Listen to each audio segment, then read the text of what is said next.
All right. This conference will now be recorded. At this time, I'd like to introduce our speakers. Bill Kindred has over 30 years' experience in healthcare management. For the last 2 years, Bill has served as the CEO at Russell County Hospital in Russell Springs, Kentucky. Previously, Bill served as CEO of 2 other rural hospitals. He also served in other management and clinical positions, including Chief of Patient Care and Support Services, Chief of Support Services, Director of Human Resources, as well as working as a registered respiratory therapist. Bill has numerous professional affiliations. He previously served on the Kentucky Hospital Association Board of Directors, Vice Chair of the Kentucky Hospital Insurance Corporation, and Chairman of the Kentucky Hospital Association Strategic Planning Committee. Bill's desire is to provide leadership and vision for Russell County Hospital, where the goal is to identify the healthcare needs of the community and provide the highest quality of care to those they serve in a fiscally responsible manner.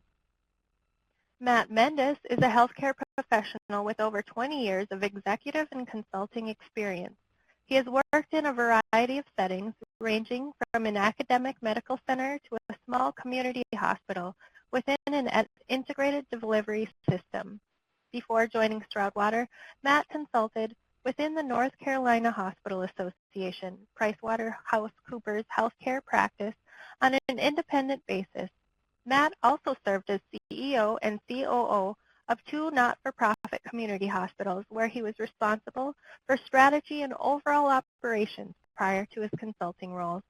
Throughout his career, Matt has been drawn to challenging opportunities that require transformational change across the service, quality, people, and finance dimensions. Now I'll turn it over to Terry Hill, Matt Mendes, and Bill Kindred.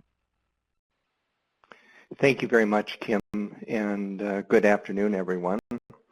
The topic of the day is Russell County Hospital's experience aligning with primary care for future success. So I want you to know, first of all, that this is part of the Small Rural Hospital Transition Program, which is funded by the Federal Office of Rural Health Policy. And the longevity of this program is now approaching, gosh, I think it's been about 15 years. Our center has been working with rural hospitals across the country, helping them improve their financial and quality performance, and very recently, in the last several years, helping rural hospitals not only improve their performance, but also help them transition into new payment models that are value-based and involve population health management. So kind of given that background, we have found that it has been really important for hospital leaders and hospital managers to learn from other hospitals. And so besides the webinars we do on a regular basis, we also do these performance management group calls where it's more like a radio program, and we're just basically having a conversation with somebody who has done something of note. And in this particular case, we're really happy to have Bill Kindred from Russell County Hospital and the representative of the Stroudwater Group, Matt Mendes, to kind of participate in this conversation. And as Kim noted, you can send either through the comments on screen, or you can ask questions directly. So don't hesitate to, particularly during the course of this, to ask questions, and we'll make sure that we leave some time to answer them moving along. So this is a topic, again, that we find of huge importance. Aligning with our primary care base is essential for success, given the new payment models and the new payment formulas, et cetera.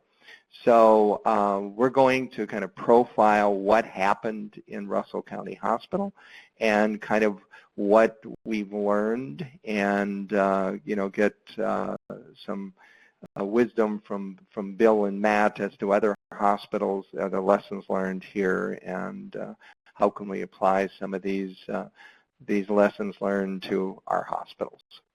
So with that, I'm going to start out asking Bill a question, and that has to do with, tell us a little bit about your hospital and your service area. Bill? Yeah, thank you, Terry. It's good to be with y'all today.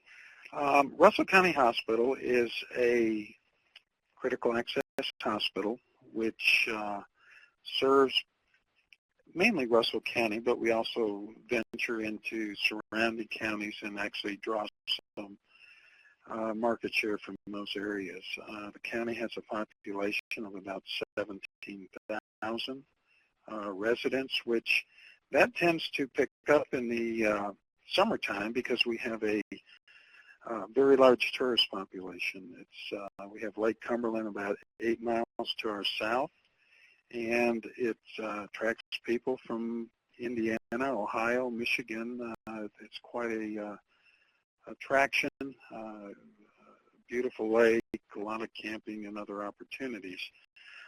So it expands quite a bit in the summer. Our population, our demographics, pretty much age distributions evenly spread across the spectrum. Our 65 and older represent about 16.5% of our population. Medicaid participants represent 44% of the population. Kentucky's a unique state in that they chose to go with the Medicaid expansion. Today, between 1 in 3 to 1 in 4 Kentucky residents are on Medicaid. That was a good move for us because our bad debt went from about 14% down to 2%. So it hasn't been a bad thing, and there's some concern about what's going to happen with that as we move into the future. We aren't a affluent county from the standpoint of economics. Median household income is about $22,000 a year. Per capita income is about $13,000.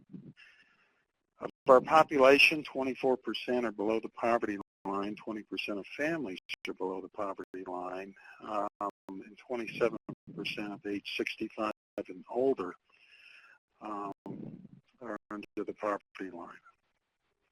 Payer mix, gosh, I guess I'd say close to 80% of our payer mix is Medicare and Medicaid. We have about 17% commercial, 2% workers' comp, and about 2% self-pay. Most of the hospitals around us are a mixture. We have a hospital in each adjoining county. There are 2 larger hospitals that are about between 200 and 300 beds, Lake Cumberland Regional and T.J. Sampson. Lake Cumberland's the closest, about 30 miles to our east. T.J. Sampson's about 50 miles to our west. The other counties' hospitals are just that, county hospitals. A couple are still PPS, while they're quite small in nature. The rest are critical access hospitals. So I guess that's, we have a broad spectrum of services here. We have an incredible staff. That's what drew me to Russell County, the compassionate staff we have. We do pretty much everything. We have a strong surgery department. Let's put it this way. We're a 25-bed hospital. My belief is that you do all those things that you can do as well as anybody else, whether it be University of Kentucky or Vanderbilt. But those things that you can't do as well as everybody else, those are the things that we probably should transfer to another facility. So we have a robust surgery program. We have a wound care program, respiratory therapy. We have a strong sleep lab program, very, very strong rehabilitation program, which includes not only regular rehab, but includes cardiopulmonary rehab.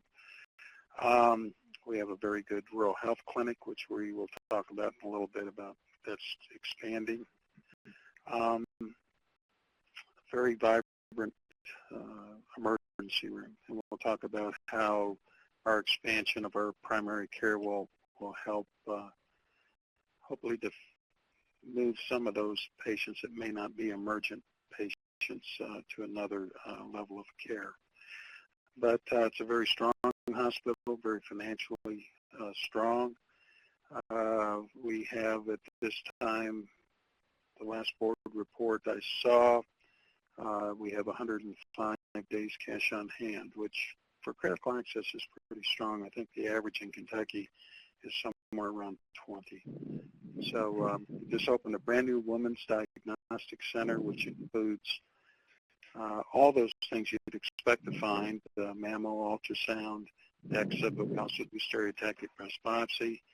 And we're the first hospital in Kentucky to have a device called molecular breast imaging, which is very, I guess you would compare it to a nuclear medicine for the breast.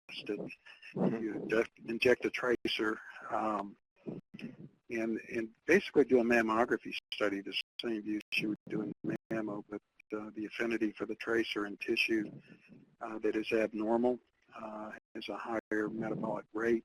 There's an uptake there, and it's very obvious that there's tissue that's abnormal. But that comes into play. About 50% of patients have dense breast tissue, which is very hard, even on 3D mammography, to differentiate between regular tissue and abnormal tissue. So we're the first in the state to have this technology. We're very excited about that. We did that through a grant, and we expect to see that expand as time moves on. So that's kind of a broad picture of where we are. Okay, Bill, given all those programs, and again, our small rural hospital transition program requires an application, why did you decide, what was the catalyst that made you decide to put in an application for the technical assistance that was available? Well, I'm very actively involved in the Kentucky Hospital Association, and a colleague of mine, a very good friend, and an excellent CEO, Susie Starling at Markham and Wallace Hospital in Kentucky, pulled me aside at a meeting, and she knew I had just come into the critical access hospital environment. I'd been in PPS for some 24 years. And she said, you know, Bill, I just went through a program that I found to be most helpful, and I think you would benefit from it. And we talked a little bit, and it sounded intriguing to me, and I got a hold of Bethany Adams. And one thing led to another. We made an application. There were two tracks, a financial track and a quality track, and we chose to take on the financial operation whole assessment track. And I mean, I can't speak highly enough of the experience that we've had with the program in Stroudwater. It's been excellent. But it was really through a friend, a colleague, that made me aware of this program, and you know, I would sing its praises to anyone that will listen.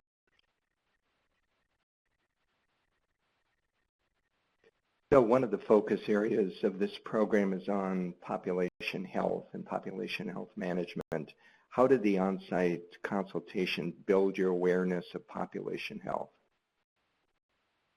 Well, quite a bit. Naturally, from reading, I knew everything's moving toward value-based and population health, which is the right way to go. But having worked in a fee-for-service environment, a PPS environment, it was volume, volume, volume, volume, volume. And in some respects, it even is today in a critical access environment. But you can bring value to that. And our goal here is, you know, I tell people when I'm at civic meetings and whatnot, what we want to do is keep you healthy, and we do not want you to have to come to the hospital, but if you do, we hope you come to Russell County Hospital. And I think most hospital CEOs have that mindset. They want to look out for population health. So through the program, we looked at where the future's going with healthcare and how we could better fit that model. And the model we came up with is expansion of our primary care network, because if you can catch any disease state early, the better the outcomes and the less cost for the patient, for the healthcare system, and generally better health outcomes are the result of that. So that's what we kind of focused on. Our focus was to see how we could expand our primary care network in such a way that we could better serve the population in our county and surrounding counties. Thanks, Bill. I'm going to turn to Matt now. Matt, I know you do this type of consulting with hospitals across the country. Stroudwire has been a frequent partner of our center over the years, et cetera. Could you talk a little bit about kind of what you do on the assessment, how you go in, some of the things you look at, et cetera? Sure, happy to do so, Terry, and thank you for including me in today's session. It's a privilege to be part of this. So we approach these engagements in terms of pre-visit activity and then on-site activity. And so, of course, there's quite a bit of data that we request and do a fair amount of analytics prior to being on site to really give us a pulse on the operation of the organization prior to being there and to give us a sense of where we may want to focus. But the day that we spend on site is very, it's typically a very focused day to engage the stakeholder group, specifically all areas of the organization, beginning with the executive leadership team, as well as key managers and department heads, as well as physician leaders, and to really get their perspective and to get a sense of where opportunities may lie for the organization. And we're really looking at a vast amount of areas, and we really often build out our recommendations around a framework that we've developed, which is focused on helping organizations position optimally for today's world of fee-for-service, but also be putting strategic measures in place such that when payment begins to shift, they're nimble and they're positioned to be able to move with payment. And so our approach is to really look at the organization holistically, identify opportunities for them to strengthen the organization, whether that's growing services or building on quality, but also helping them to be examining strategies for population-based payment. The engagement looks at, it starts from framing the market, and then it looks specifically at each of the core service areas, so all of the clinical areas as well as support areas, revenue cycle. We also do take a look at the complement of providers in the community to give the organization a sense of, are they operating at a surplus or deficit, and what planning is involved in terms of readiness around making sure they have good access to both primary as well as specialty care. And so it's ultimately around coming forward with those recommendations, and then the most important piece of it is really what the organization does with that information. And I think that Bill's just got a great story today, because he's an enlightened leader who really did a phenomenal job of executing on some of the opportunities that were identified. Thanks, Matt. I'm going to turn back to Bill now in terms of tell us how the consultation actually helped your executive and management team kind of implement best practices and develop some transition strategies. And then talk a little bit about what some of those recommended strategies were. So before getting into what the results were, Bill, talk to us a little bit about how the executive and management teams were involved and kind of what sort of strategies were being recommended to you. As Matt said, I'll kind of take off a little bit on that. It was a very intense on-site visit day. Every minute was used well. But what we did was we met as a group, all of my management team, executive and department directors, just to go over what we felt the day would hold. And then the group met individually with each director and each member of the management team as a group, to kind of get a pulse of the organization and see how well we worked together, how aligned we were in our goals as far as patient care and community care go. And that proved well. Some things were, it's kind of funny when even when you're in a small hospital, sometimes the right hand doesn't know everything the left hand's doing. And that wasn't very prominent in our discussions, but there were a few things brought out that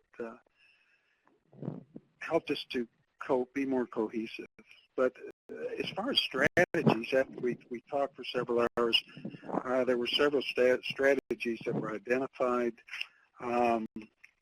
One was to establish an urgent care. As I mentioned earlier, we do not have an urgent care in our county. We do have an extended hours care in a physician practice that stays open till about 7 in the evening during the week, and they're open for 4 hours on Saturday, but that's it.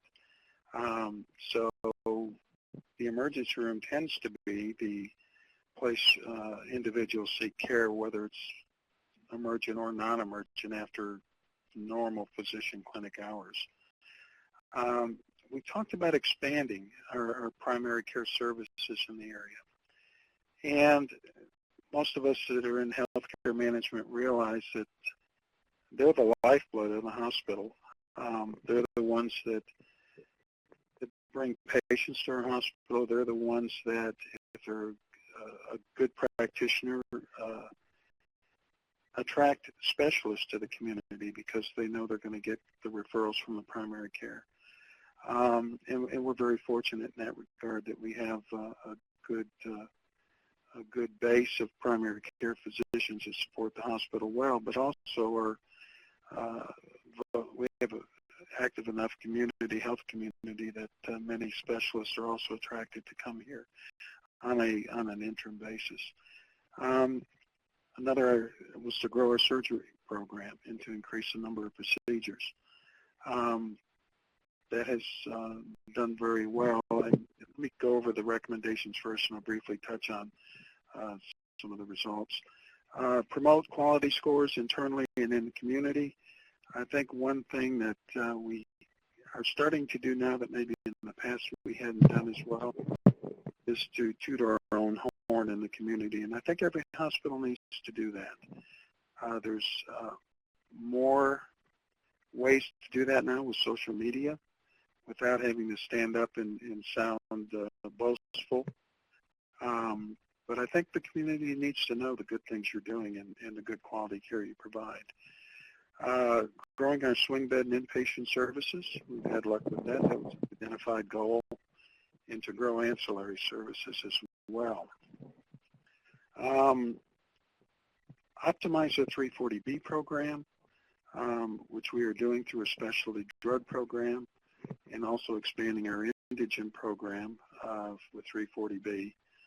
And to prepare for population health, we're doing that through trying to establish a primary care medical home here at Russell County in our rural health clinic. A couple of things we're working on that is developing a strategic plan to position for the future. That's ongoing. We're working on that right now, and the way healthcare is changing, before you used to do a strategic plan every 3 years. I think you almost have to review it every month anymore, the way healthcare is going. And the other thing is to improve our revenue cycle management, and we're seeing some traction in that area as well. Excellent. It seems like a really full agenda.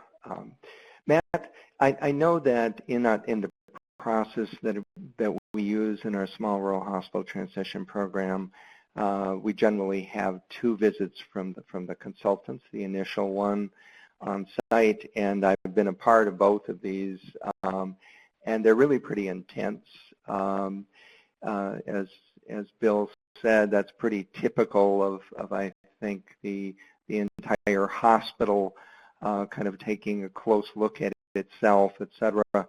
But I know that the recommendations then come out, and I know that there's a second follow-up visit as well. So why don't you talk a little bit about that, if you will? Yeah, I'd be happy to. So as we framed earlier, I mean, we've got the the pre-visit and then the first on-site visit. And while that's important, having a pulse of the organizational opportunities and a sense of where the organization should be channeling its energy is important. But the most critical piece, and this is my bias, is that it gets down to what the leadership does with those ideas and recommendations. And so that's the point of the second follow-up on-site visit, where it's a full day and the entire report is shared oftentimes with all of the leadership team. So it's the executive leaders as well as department management head leaders. And it gives them a sense of really what opportunities are there, what's the current state of the organization, and what are those things that can help to propel it to a stronger future state. And the balance of the day is then really focused around going through a prioritization exercise. Given the fact that these reports are very comprehensive and often have anywhere from 50-plus recommendations in a variety of different areas, some of which are very high-level mission critical, others are perhaps not as impactful but still important. But going through the prioritization exercise enables the hospital to have some clarity and focus around what are the most important things to pursue in the immediate 18-month window. And I say 18 months because, to Bill's point, strategic planning is not an annual event that happens every 3 years. I really firmly believe that the day of a 3-year strategic plan has come and gone. We really need to be thinking more around the lines of strategic management, where it's almost more real time, keeping a pulse on what are those critical strategic imperatives and how are we doing in terms of our ability to execute in real time. But with that said, this prioritization exercise ultimately helps the organization focus on potentially 8 to 10 areas. And then we take each of those 8 to 10 areas and facilitate a process with the team around being very specific of defining the goal, time phase around what's the timing of when we hope to execute the goal, how are we going to quantify it, what does success look like, what accountabilities are involved, what resources are involved. And so that at the end of the session, the organization is armed with a fairly comprehensive action plan that dovetails with the report and enables them to begin to systematically pursue the execution of the plan. What I always say to our clients is that it's important to recognize that you have a lot of competing priorities. And as you can hear from Bill, they're doing some really, really phenomenal things in Russell County. And so we recognize that it's important to be very smart about how you utilize your resources and to go after execution of these plans in a very focused and phased approach so that you don't overextend your team.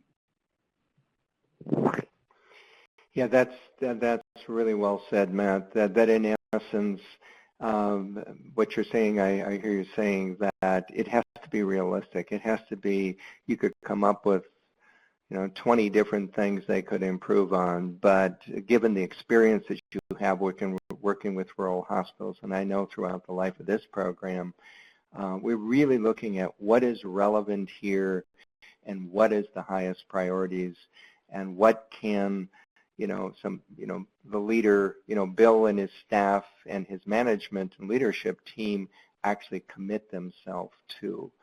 So, I totally agree. It needs to be relevant to a rural hospital the size of Bill's, and it needs to be owned by the entire leadership team, et cetera. Bill, tell us a little bit about the results so far. How long ago, first of all, was the consultation, and what have you accomplished to date? It's hard to believe, but it's been about a year since the second visit by Stroudwater. And I'm really thrilled with the progress we're making. It's like anything. You never think you've reached your goal. You always want to keep getting better at what you do. But I'll hit some highlights on some of the recommendations and what we've been able to accomplish. We talked about expanding our primary care network. Currently in the county, there are 4 primary care clinics. Two are FQHCs that are owned by a corporation that actually operates about 14 in Kentucky, but they're very supportive of the hospital. One of the physicians in one of those clinics actually serves as one of our hospitalists here. We're blessed in that all of the clinics in the community support our hospital, which is imperative for the success of a small rural hospital. The other one is ours. We have a rural health clinic, a licensed provider-based rural health clinic. And then the third is the one which I'd like to speak to, is Russell County Primary Care. It's operated by two independent physician practices. They are the ones that operate the extended hours clinic I mentioned earlier.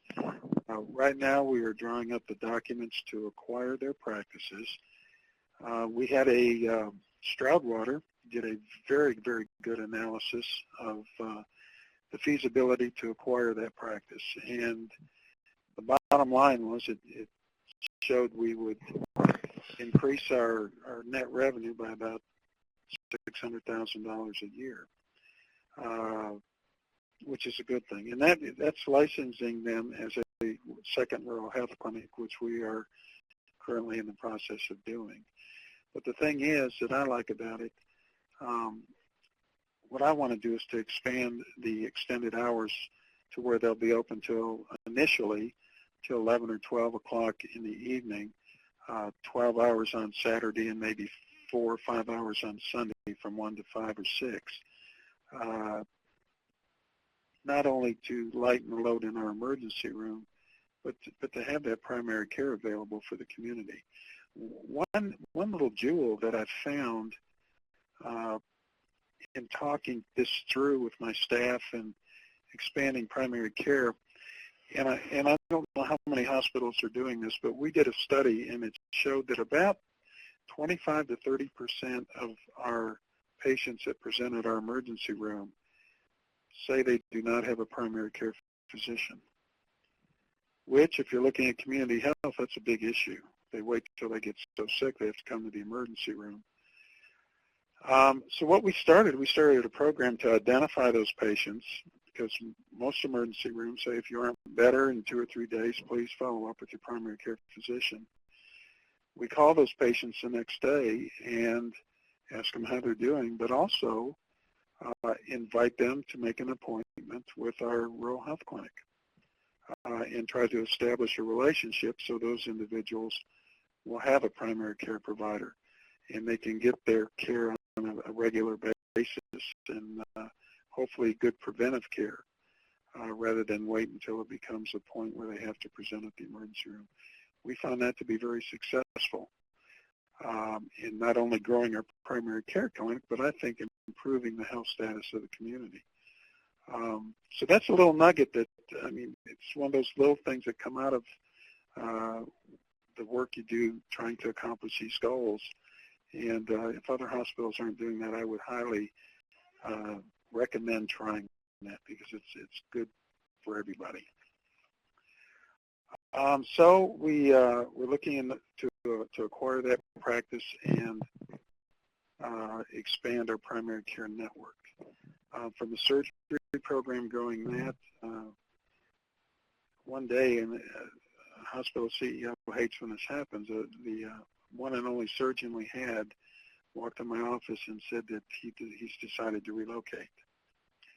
So we got on a very fast track to try to find a surgeon. We were fortunate. Within about 3 months, internally, we were able to recruit a full-time general surgeon, a very good one, 2 part-time general surgeons that both come 1 day a week. And when all is said and done, we've expanded our surgery program, and our average cases per month have increased by 23%. So it's been a real success story in surgery. We're also recruiting, well, not recruiting, I should rephrase that. We have an orthopedic surgeon that's here twice a week in our community, and also a urology clinic that's here once a week in our community. After talking with them and them coming through our hospital and seeing the facility and the staff, orthopedics are now doing carpal tunnel and some knee surgeries here. which they didn't in the past. Urology is doing some cystoscopies in our OR. Right now, one day a month, we're doing cataract surgery. Ophthalmologist comes in, does probably between 10 and 20 cases that day. And another ophthalmologist is inquired about coming in and doing cataract surgery here as well. One thing that we're considering right now is seeking a GYN surgeon that might could come in and do some minor GYN surgeries. Another area where we've grown in ancillary services, when I came here 2.5, almost 3 years ago now, we had an older mobile unit, MRI, that was a 0.3 Tesla, not well received by the community or the physicians. So we went ahead and purchased a facility, a building that was on campus or adjacent to campus, remodeled that, and put a new state-of-the-art MRI in that building. Many of my physicians in the community said if you had a better MRI, we would refer more patients to your facility. Well, our scans have increased on an average of 51%. Went from 74 average scans per month to 112. So that's been a huge success story. When I came to Russell County, they have always contracted their sleep study program. The only time they would do sleep studies were on the weekends, which was not very convenient for our patients, and that's what we're here to serve. So we went with another outfit, contracted service, and it was not what we hoped for. So we talked about it. We said, why don't we bring this service in-house? We know we'll be able to deliver the quality that we need to deliver and have more control over the program. So we bit the bullet. We hired a double registered sleep technician. We're contracted with whom I consider to be the best boarded sleep physician in the state. We purchased the most current equipment available. We already had a 2-bed lab. Our referrals and studies were booked out now for about 2 months, and our studies are before we might do 8 a month. So, and then we're currently seeking accreditation for a sleep lab. So it's a great program. And another outreach we're doing on sleep, if any of y'all have sleep in your hospital, is trying to get into the schools. With the obesity rates with young people today, oftentimes there's a correlation there with sleep apnea. Sometimes it's just tonsil and adenoids, but there's been shown to have a correlation in trying to identify kids that have trouble staying awake during the day and seeing if we can help them with sleep study and diagnosis if they're having sleep apnea. I mentioned earlier we dedicated a wing of the hospital to a women's health center, which has all the normal services you would expect, molecular breast imaging being the most exciting part of that. Currently, we have a digital 2D ultrasound or a mammography device. We're budgeted to upgrade to a 3D this year, just to have that capability, and that's just opening and getting started. So we're hoping to see an uptick in our women's preventative healthcare services. Talk a little bit about growing swing beds and inpatient services. One thing I found out is if you don't go out and ask for the business, you're not going to get it. So we started identifying area hospitals that are referring patients to swing or skilled nursing facilities. And we found that many are transferring patients that are Russell County residents to other places. Now, part of that's our fault because we didn't let them know that we're interested in those patients. And secondly, part of it's the organization's fault because they're not trying to locate the patients back in their home county. But on the other hand, hospital caseworkers, case managers, as soon as they get a yes, they're going to take that and locate or place a patient in a facility. So we went out and let them know something internal. We moved our fax, believe it or not, we're still using fax for some of this. But a lot of times hospitals send out a fax to say we have a patient we need to place. The fax machine was not in the case management office. It was across the hall at the nurse's station. So there was a delay in them sometimes being aware that the patient needed placement. By moving that into case management, they get those immediately, and they will be the first yes and be able to identify whether or not that patient is qualified to be sworn. So that's worked out well.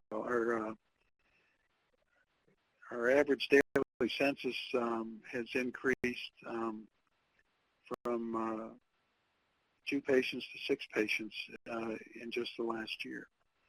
Our average daily census on inpatients working with the ER and our hospitalists have increased from 9.3 patients a day to 11.5 patients a day, which is an increase of 2.3 patients. And one thing that I was really impressed to see, one of the things I battled when I first came to Russell County was the perception that a critical access hospital is kind of a stabilize and transfer facility. It's not an acute care hospital, which is totally wrong. So I tried to let them know in the community, we are a full-service hospital here for your needs.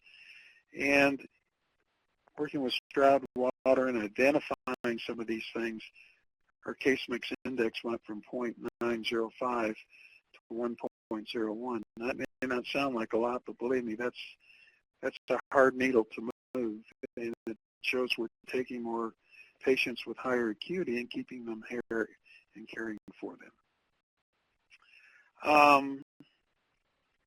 340B program. We've had a 340B program for some time. It's worked very well. We're getting into what's a new part of 340B, which is a specialty drug program, where your more expensive drugs we can go through 340B, which to me is a great thing, because what it is, we can reduce the copay or out-of-pocket costs for specialty drugs, which generally are very expensive. And an uninsured patient will only pay $15 for those drugs. And our copays basically is their only out-of-pocket expense. One thing I've found that we're able to do is there's a huge population out there that are kind of in between, and they fall through the cracks. And those are people that are working, that are working, but they don't have insurance because their income level is where they can't afford the insurance, but they're making enough money where they disqualify for medical assistance. So what we've done is try to identify those people so that we can include them in our 340B program, and also any of their drugs that we can identify these patients, the underinsured, I call them. We maximize their out-of-pocket to $15, so that's excellent. That's pretty much it in a nutshell. Terry, do you have any questions about any of those? No, those are impressive accomplishments, especially in the time period, in a year, et cetera. And again, I'm going to go back to something that Matt said. One thing that I found in my long experience with hospitals is so much of this is about leadership, and that's just an extraordinary record during that period of time, Bill. So great job with that. Yeah. I appreciate that. Let me add one thing quickly, yeah. Terry. Yeah. Leadership's important, but it really does go from the ground up.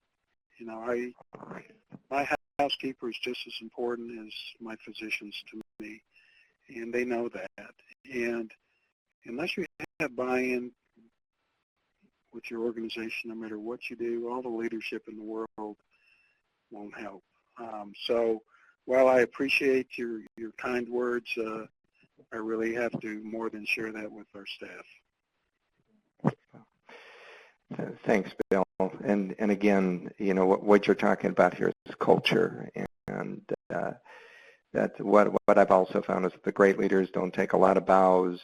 They simply, kind of spread excellence and into the culture itself. So I'm going to follow up on something that you said about the swing bed program, because I know Kentucky has had a particular problem with swing beds, and the fact that you were able to increase your swing bed census is basically, from what I've heard, a lot of the rural hospitals are losing census because they're part of the bundled payment system. There are multiple regions within Kentucky itself. And again, in these value-based programs, often we're seeing accountable care organizations or value models referring to nursing homes rather than to swing beds because they see that they're cheaper. I know that Matt's been working. I know you work with the state of New York on this, and I want to get some comments from you about any advice you give or observations you give about the swing bed issue.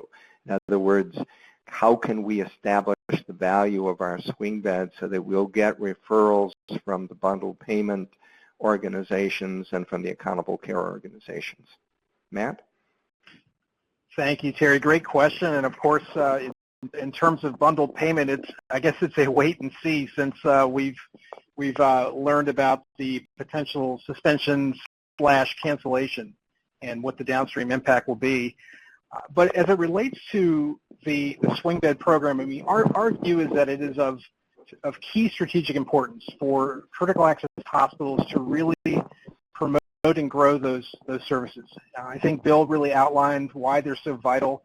There are often patients that may find that they get lower extremity hip or knee surgery somewhere, and they want to come home. They're not quite ready for home, and the swing subacute care environment is really an optimal setting for those patients to get that vital care prior to getting home and getting back to normal function. So we really do think that organizations that perhaps have not seized that opportunity should really look at the swing bed program as an opportunity to grow. First of all, we're in the world today where we're paid on a fee-for-service basis, on an episodic encounter basis, and so we want to make sure that because we have such high standby costs and the fixed costs associated with providing care on a 24/7 basis, the way you solve for that is to grow your business. And so by growing that swing bed program, we have a fighting chance of being able to dilute those fixed costs. But getting back to more directly to your question, Terry, about how to arm these organizations with the story behind swing bed, it's something that we're beginning to do with New York is really kind of a pioneering state where we support their entire critical access hospital group. And we're also doing that in my home state of North Carolina. We just actually unveiled swing bed data to that group last week for the first time. And what we're doing is beginning to harvest outcomes data utilizing what's called the Barthel Index, which is a publicly available evidence-based index that's been used in long-term care facilities for a number of years. And it really tests and measures the function and level of independence of a patient. And by using the Barthel Index, we can get an initial score when the patient is admitted, and then we can get a score following intervention and then at discharge. And so once we have an opportunity to evaluate the initial and the ending score, we can get a sense of, did we improve? And that score ultimately measures the level of independence. And the argument that we think critical access hospitals can make is that the swing bed environment is the best place, the best setting to provide that care. Not only is it the best in regards to the outcome, but we also think it can be the best in terms of the cost equation. And so we're also trying to answer that question by beginning to utilize cost report data to get a sense of what is the expense per stay as well as the average length of stay per the swing bed encounter, such that we can now take this data and package it into a dashboard and arm the hospitals with a one-pager that allows them to show that we've got phenomenal outcomes and affordable rates, and we're a great setting and the optimal setting for swing bed. And it becomes a way for them to actually have that conversation with the referring providers, with the systems, and the orthopedists and other groups that potentially are going to be the source for swing bed patients. And so what we're doing here is, in essence, trying to harvest and build out this data so that we can help equip them to tell that story. Yeah, an extremely important issue here. And, just my observation is, kind of working with you guys on site, is that the increase in swing bed days is directly related to much more positive financial performance. Is that not right, man? Absolutely, without question. Yeah, we often will do an incremental analysis to use the most current cost report as a cost baseline, and then we will extrapolate volume across that and then begin to do some incremental modeling around what would half a day average daily census in swing bed look like, what would 1 day, what would 2 days, and you can see that flow through the cost report, and it gives you an approximation of what that contribution margin will be. And in all the times I've done that analysis, I've yet to see it be negative, for one, and in most cases it's significantly positive. Right. Thanks. Bill, in terms of the entire experience, so besides the outcomes, which I said are extremely impressive, what has experience done with your leadership team, and then what sort of lessons learned would you? Some of them you've already told us, but I'm just, if you could kind of summarize those lessons learned. What's the experience, and what is the last couple years meant in terms of learning on the part of your leadership and on yourself? Well, one thing I think was really brought to all of our attention is how interrelated and interdependent everyone in the hospital is. You take out one piece of that, or one piece isn't pulling their weight, it affects everybody else. So I think it pulled us together closer as a team, and we have a greater appreciation for what each of us does in our role and how we contribute to the overall care for the patient in the community. I think that's, as far as a culture change, I think that is probably the most obvious thing that's happened. I think we all realize, when it's always wonderful to get a perspective from outside your organization, because no matter how attuned you try to be within your facility, the longer you're there, the more oblivious you become to what's surrounding you. And when you have a fresh set of eyes come in and say, hey, what do you think about this, or what do you think about that? It jumps out at you and you think, wow, that's great. And that's what Stroudwater did for us through the project. It often happens to us as individual leaders as we go to other facilities, and things jump out at us when we're at a different place. So I think that's valuable, to have a set of outside eyes looking at your organization, and being willing to tell you things that you need to do, and that you may not currently be doing, and things you can do better. And I think the bottom line is we've all learned that this is a full-service hospital, and we don't need to forget that. And we need to remind our community of that just because you're critical access does not mean, I hate to use this term, but when I first came here, I heard the hospital referred to as a Band-Aid station. And the hairs on my neck rose when I heard that. I thought, how can you say that? And some of it I even heard inside our organization. But I think one of the things that and it's taken some work, because it's hard to change perception, but and we're still working on it. But this indeed, any critical access hospital is indeed a full-service hospital, and whatever we do as good as anybody, and realize where our limitations are and those things we don't do be willing to transfer the patient to a higher level of care. So I guess those three things probably are what jumps out most to me. Thank you, Bill. And again, just our compliments to the leadership you've shown and to your entire staff.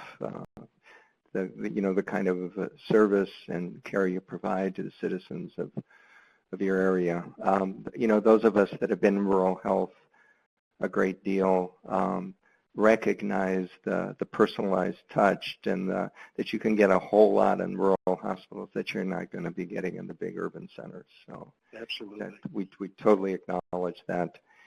Matt, you travel around the country working with folks like Bill and rural hospitals in general.